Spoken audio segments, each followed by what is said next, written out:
Good morning and welcome to Speaking of Gas, and thanks for joining me today. This is a weekly look at what matters to you, the owner of oil and gas rights in Pennsylvania. As you hopefully know, you can subscribe to my channel by going to GasWellGuru.com and get a notice each week of a reminder and a link to the Speaking of Gas broadcast. And also you can view all the previous recordings on YouTube. So today we're going to talk about selling oil and gas interest. And I'm not going to show any graphics this week. I'm just going to talk for a bit, maybe a bit shorter. So when did oil and gas rights become a thing in the Northeast? That's a question people ask themselves. Interestingly, when we bought our farm decades ago, there was, and there still is, a field that we call the gas well field. And it was a well drilled in the 40s, exploratory well, and the pipe was left in place. And we really, as a young couple buying the farm for dairy purposes, didn't give it much thought. The rights remained with the property, fortunately for us, but we really didn't give that much thought other than my husband did have to farm around that pipe for years. I kind of always thought it was maybe some kind of a good luck charm. But at that point, we really weren't thinking about oil and gas rights. And interestingly, also, you will find it throughout the Northeast, certainly in the western part of the state, and then other areas of the country, you'll find oil and gas severances that go back not only decades, but, over a century. And there were people that always regarded oil and gas rights as a possible revenue stream at some point. And so even in areas like we live in Tioga County, Bradford, Susquehanna, you find oil, gas and mineral severances that go way back. It's also a good time to mention that in Pennsylvania, oil and gas and minerals are separate things. So if a deed has conveyed the oil, gas, and mineral rights, that's everything, hard minerals and the hydrocarbons. If it only mentions oil and gas, then it doesn't convey the hard minerals. And if it only mentions minerals, it does not include the oil and gas. So those are important things to know. That's kind of the basics of owning oil and gas rights in Pennsylvania. The other thing I'll say about people that have given this regard for a very long time, as I've been involved in this, I'm a relative newbie to it, starting in about 2000, but I have interacted with mineral owners across the country, and the mantra that you hear among those people is never sell your oil and gas rights. Now, everyone's situation is different, so there may be a time when it is the right time to do that. But if you're going to sell your oil and gas rights, you really need to consider what you're selling, what the current value is, if you really want to maximize the revenue from selling them. So that's what I'm going to talk about today, and not get into any really great detail, but I guess point out things that you might want to pursue further if you are going to sell your rights. There's three different kinds of interest that you need to consider in this, and that's your surface interest, your oil, gas, and mineral interest. And then there's a third one a lot of people don't think about, and that's the royalty interest. And all three of those can be conveyed separately. The surface interest is a consideration when you're selling your rights. If you've been in this and studying this at all, you should understand that absence deed restrictions, the subsurface rights are going to trump the surface rights. So if at some point the subsurface rights were conveyed to someone else and the surface owner does not control them in any way, that they are not going to be able to stop development from occurring subsurface. And if it, and then if that affects, if there needs to be surface activity to develop those rights, then they may lose control over the surface based on that. So that's an important consideration. Now, I randomly pulled up a couple of mineral deeds from recent sales, and two of the deeds I pulled up in this county, in Tioga County, actually did have language in there to restrict surface activity. So in that case, whether, it's a landowner selling it and then remaining on the property, farming it, or just living there, if they restrict what can be done on the surface, then they can fully enjoy the surface use, while whoever bought the subsurface can then enjoy the revenue stream from that. And like I said, I did recently see two deeds like that. And then, if you consider the royalty interest, you can convey just a royalty interest in the future, or a percentage of that royalty interest. So a number of different ways then to get some revenue from your mineral interest without giving up the whole, I would say.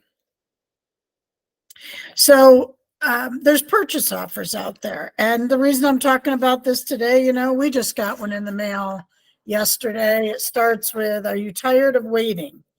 And that's what we see a lot. People had hoped that their property might get developed right away, and it's not happening.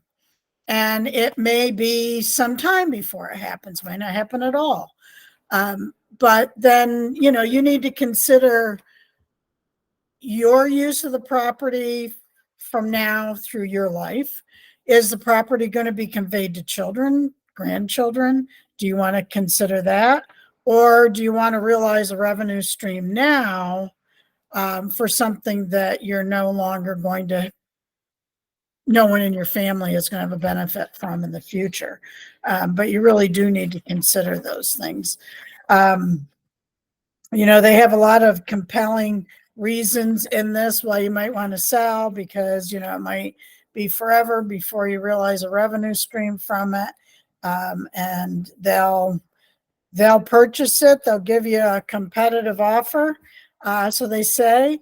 And that'll bring me to some things further down the line where you get your information from before you make the decision. So purchase offers, when they come in, they're just like a lease. My mantra is everything is negotiable. So if they come in with an offer out of the chute, although a lot of these now don't, it's like, call us and we'll talk about your property and make an offer. But, their offer out of the chute is rarely where you're going to, or is rarely the full potential of what you could realize from the property. So you really should pursue that further. A purchase versus a lease, can you sell your rights? If they're already leased, yes. Depending on the quality of your lease, that will affect the value that you can get per acre for your oil and gas rights. If you have a lease, it's going to allow deductions from the royalty, then, buyers are going to look at that differently than a property that is unleased, that they can lease themselves, or a property with a good lease that would not allow for deductions. So when you sign over your oil and gas rights to someone, you're possibly giving up some surface use. I think one that I read pulled out of Tioga County today, the rate was $3,400 an acre. It did restrict surface use, but if it's in a place where development is imminent, and I believe this property was, seemed like maybe not such a great time to sell those rights unless you really had to do that at that time. If whoever's buying them knows what the potential for development is, and they know they don't necessarily need those surface rights, then maybe not such a big deal for them to give that up. But just like an oil and gas lease, your deed to convey the minerals can have restrictions in it. It can affect what you sell it for, but it can have restrictions.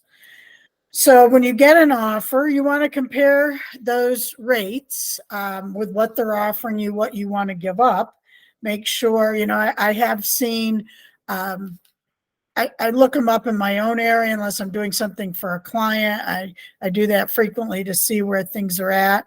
And I've seen sales, even it was a municipal sale, that seemed to be way below what the going market rate was.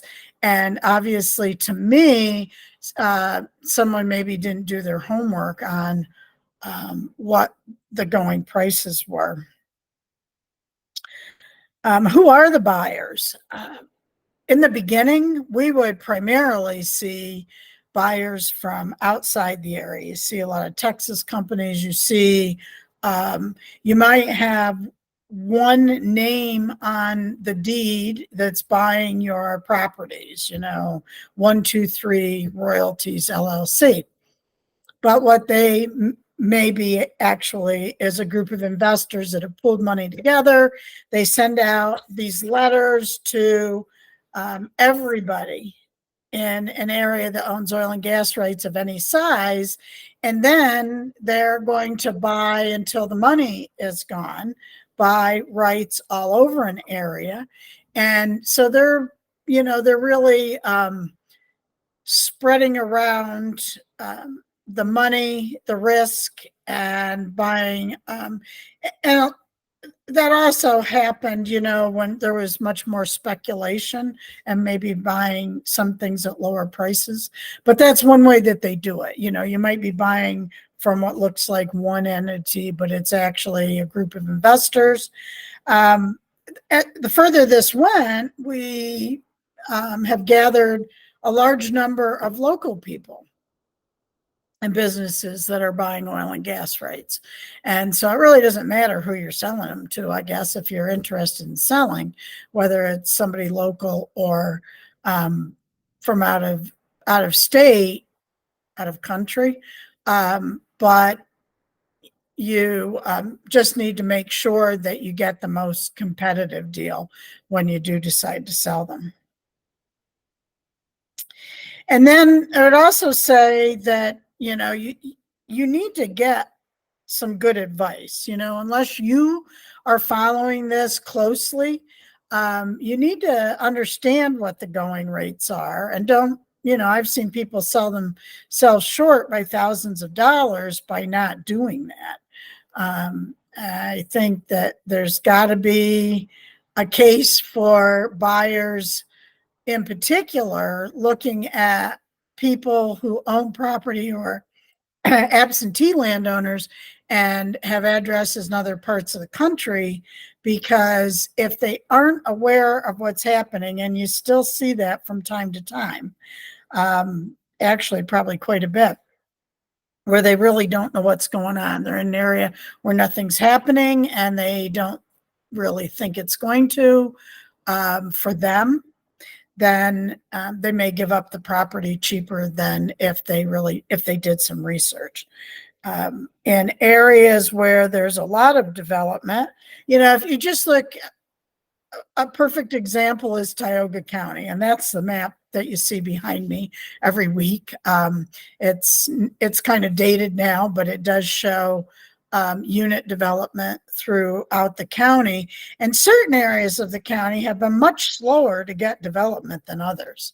And so in those areas, there are people that, if they don't see a rig outside their door and they don't see water trucks regularly going up and down the road, they don't think anything's happening. When I've taken this, I took this map to our county fair, and quite often people would go by. This was a couple of years ago, and they'd say, "So when are they coming back?" Well, they never left. The frenzy of activity slowed dramatically when we had the downturns, but ultimately they never left. They kept developing wells. We have, we're getting, well, I guess I'm going to put a number out there because I haven't looked at it lately, but I want to say maybe over 900 wells in Tioga County, and it may have exceeded 1,000 very well at this point. So,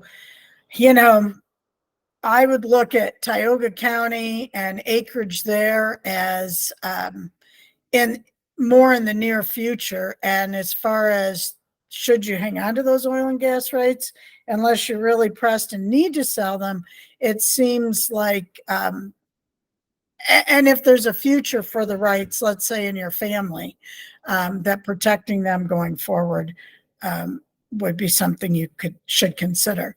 I get calls from clients all the time about getting these offers and should they consider them. And most of the time when I talk to people, in the end, they decide, no, I'll wait. Certainly not always. And if they go ahead and sell them, I don't always know that either, unless I happen to see the sale. But, understanding it is important, and that's what I find. They make the call, they understand it better, and they think, oh, maybe selling them at this time is not the best thing to do.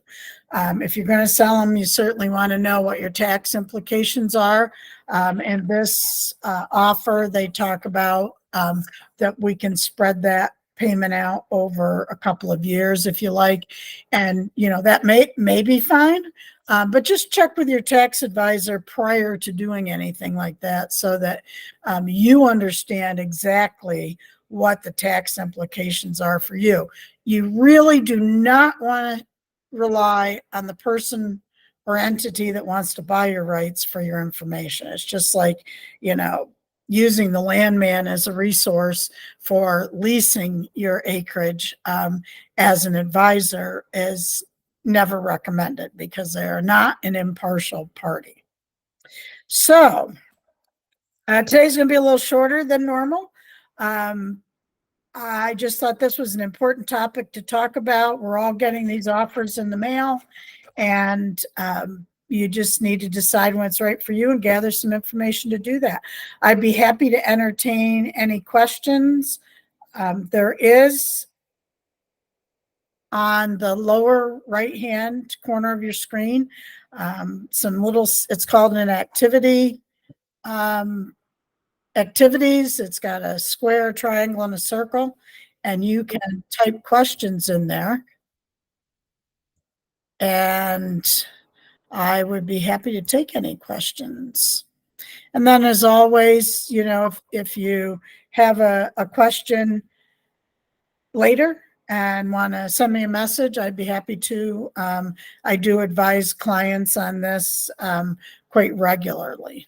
So, okay, I don't see any questions today. So thanks for joining me. And the same link will work each Thursday at 9. And you can sign up to receive a notice each week of speaking of gas. And sometimes I'll tell you in advance what the topic will be. And then all the webcasts are on YouTube, and you can view them there. So I always end with consider joining POGLA, the Pennsylvania Oil and Gas Landowner Alliance. Great resource. We've got a convention coming up at the end of April, and I hope some of the viewers here will join us. So thank you, and we'll see you next week.